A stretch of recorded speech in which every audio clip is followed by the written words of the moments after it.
My wife and I are going to be geographically close. I'm going to be moving into a condo in early January, and my wife is going to move in with her coworker about 15 minutes away. With the sale of our house, I will be able to pay off a large portion of my new home. According to the lawyer, we can have everything wrapped up by New Year's if it goes smoothly, but with the holidays I'll be happy with early January. In the meantime, I'm going to start rebuilding my life. I did not get married with the intention of getting divorced, but here we are.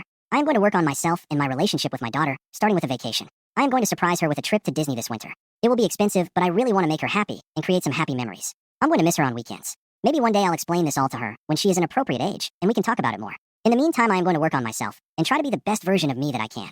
I don't know what the future holds, but I guess I'll know eventually. Relevant comments. Make sure to put you and your daughter first here.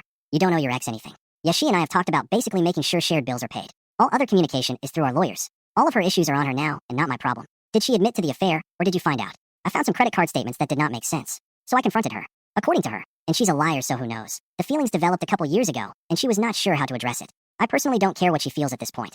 About daughter having to spend time with the ex's new man and possibly putting a no overnight guest clause in the divorce, at least for a while. A clause around this is definitely worth looking into. I want my daughter to have as stable of an environment as possible. I will be speaking with my lawyer again on Monday.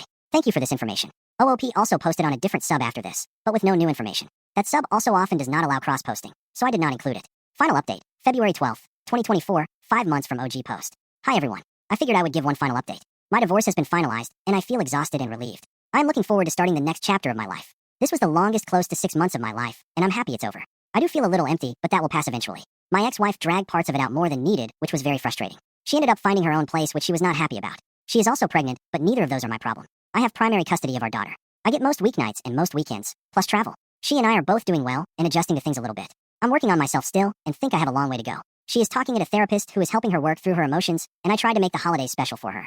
I want to thank those of you who recommended support subreddits for infidelity. Reading a lot about similar situations has given me perspective on my situation. If anyone is going through a similar struggle, I understand what you're going through and hope you find the strength to do what you need to do. Relevant comments. People wish him well and thank him for the update. Thank you. One of the things that surprised me the most was how interested people were and how many DMs I got asking for updates. This one is kind of a happy ending at least. Wasn't your ex moving in with her affair partner? He wasn't super interested in raising a kid from the sounds of it. Wait, he got her pregnant and then left her? Well, presumably him, but I don't know and I don't care. Divorce proceedings had just wrapped up when I heard about it. But yeah, focusing on my daughter and myself is the plan. Wife's custody. She'll have every other weekend and a couple nights a week.